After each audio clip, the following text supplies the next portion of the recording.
It's late 2025, and you can feel the tension in the air, even if the headlines try to sound calm. On paper, everything can look fine.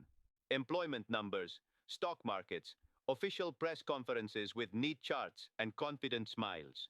But when people talk to each other, at airports, in restaurants, in small shops, in immigrant neighborhoods, in the lines outside consulates, the mood is different.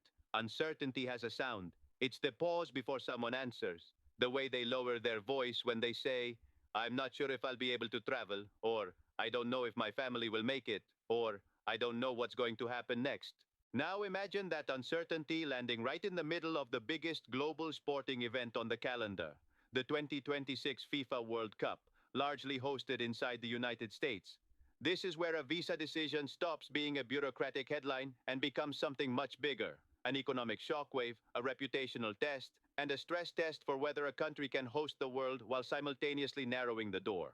So let's talk about the core claim people are hearing. The US suspended visas. That phrase spreads fast because it's simple and scary. But the reality is more precise, and precision matters because it changes what actually happens next. In mid-January 2026, the US State Department published guidance that, effective January 21st, 2026, pauses the issuance of immigrant visas for nationals of a long list of countries, while explicitly stating this pause does not apply to tourist visas, which are non-immigrant visas. That's a critical distinction. Immigrant visas are about moving and settling. Tourist visas are about visiting and leaving, and most World Cup fans, media crews, and short-term visitors rely on non-immigrant visas or visa waiver pathways, not immigrant visas. But here's the twist. Markets and crowds don't react to legal nuance first. They react to perceived friction. The average fan in another country doesn't read a State Department FAQ line by line before deciding whether to buy flights, lock in hotels, and spend thousands of dollars on tickets. They hear visa suspension, they imagine chaos, and they hesitate. And hesitation is expensive, because the World Cup isn't just about what happens inside the stadium. It's an ecosystem. Flights, hotels, restaurants, ride shares, retail, stadium staffing, event production, security contracts, cleaning crews, temporary vendors, media infrastructure, an entire traveling economy that ignites for a few weeks and then disappears. When you host the world, you're selling convenience and safety as much as you're selling entertainment.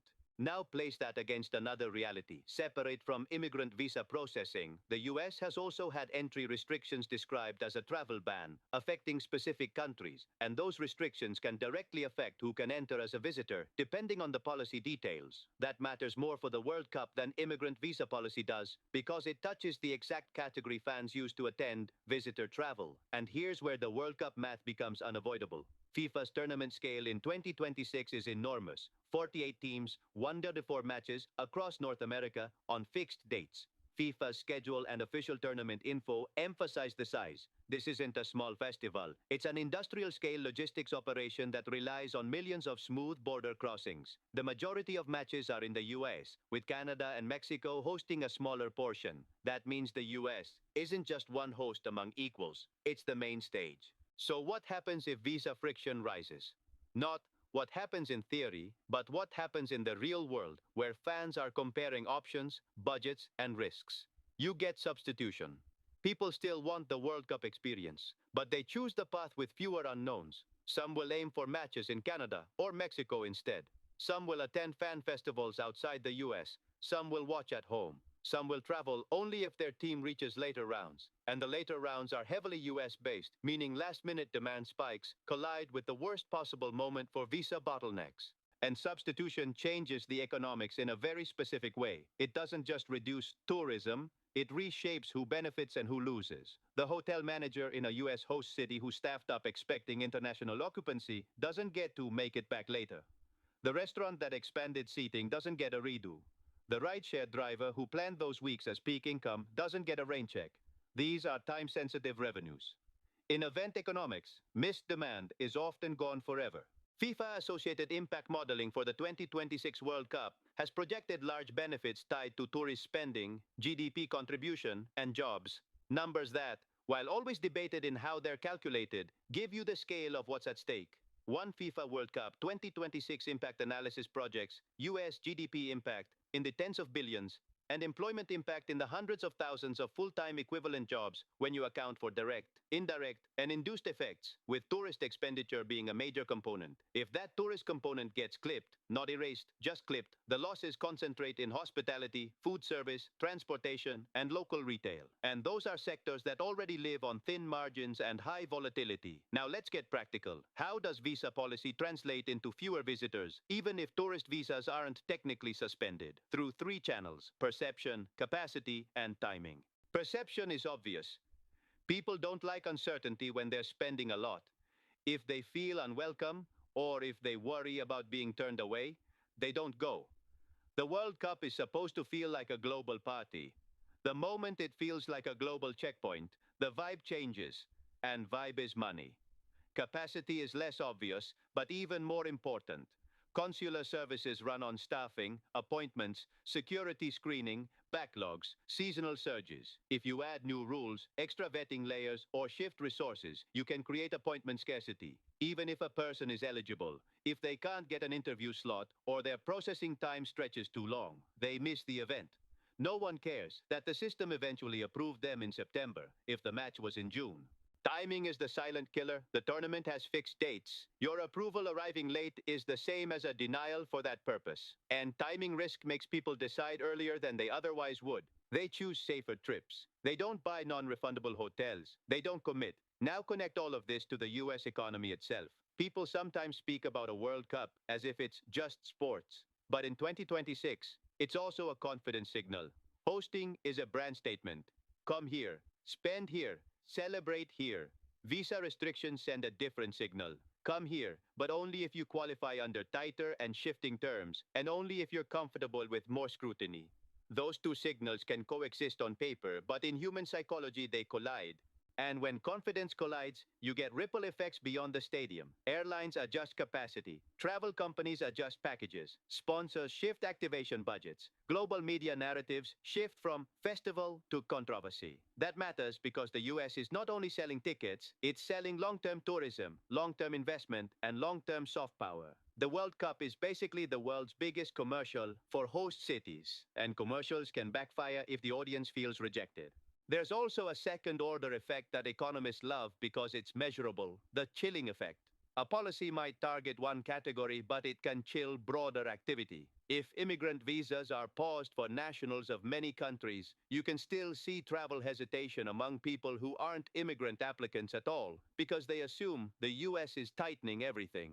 And the State Department guidance itself had to clarify explicitly that the immigrant visa pause does not apply to tourist visas. The fact that clarification is needed tells you how easily confusion spreads. Now, you might ask, will this affect the teams and the tournament itself? In most scenarios, the players still arrive. Major policies often include exemptions for athletes and official delegations. The tournament will happen, the cameras will roll, and the final will still have fireworks. But the fan layer is different. Fans are the economic engine. They're the ones paying inflated hotel rates, eating in local restaurants, buying merchandise, using transit, extending trips, and turning a match into a week-long spend. When fans are reduced, you don't just lose revenue, you lose atmosphere. And atmosphere is what makes the broadcast feel historic. So what does this look like on the ground in 2026? It looks like a split World Cup. In one version, the US hosts huge crowds, mostly from countries with easy travel pathways, visa waiver travelers, wealthier tourists who can navigate the process quickly, diaspora communities already living in North America, corporate travelers, and domestic fans. Stadiums are full, but the world feels less present. The tournament becomes more regional than global, even though it's technically global. In another version, the uncertainty drives more demand toward Canada and Mexico's matches, making them feel like the accessible gateways for the global crowd. That changes spending distribution. It changes travel patterns. It changes where fan festivals thrive. It changes which cities get the long-term tourism bump.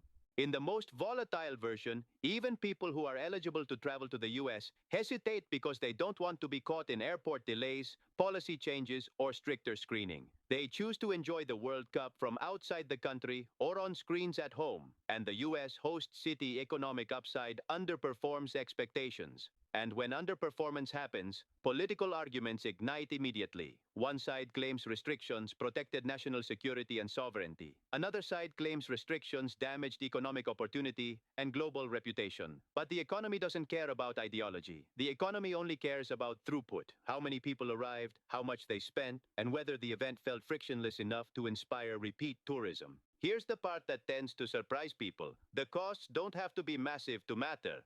Event economics are extremely sensitive. If you shave off even a slice of international attendance, you can still have successful matches and sold-out games, while local businesses quietly miss the surge they planned for. Because the highest spending travelers are often international visitors who stay longer and spend more per day.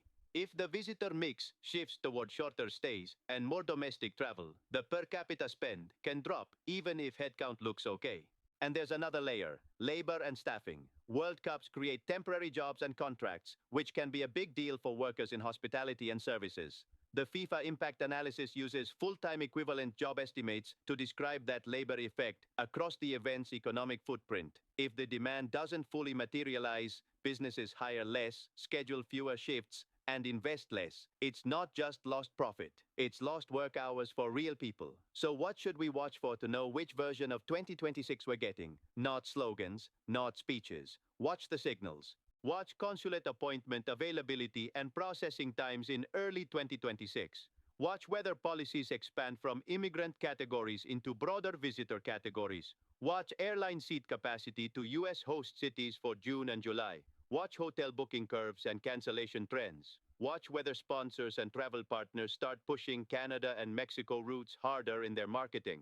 Watch whether official messaging emphasizes apply early and plan ahead, because that is usually a soft admission that the system expects strain. And watch the narrative, because narrative affects behavior. If the story becomes the US is making it hard, you get fewer spontaneous travelers. If the story becomes it's manageable if you plan early, you still get attendance, but it shifts toward people who can plan far ahead, which again changes the visitor mix and the economic distribution. Now, zooming out to the broader US economy, the World Cup is not large enough to make or break a $25+ trillion system, but it can still be a meaningful stress event because it's a test of the service economy at a time when the service economy is already vulnerable to inflation, high rates, and consumer fatigue.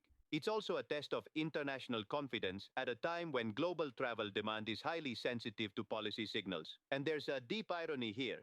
If the US wants the maximum economic gain from hosting, it needs high throughput, fast processing, clear rules, predictable entry, and a welcoming signal. But if the political climate rewards restriction and uncertainty, the country can win politically while losing economically, at least on the margins that matter to host cities, small businesses, and workers. So if you want a simple takeaway, it's this.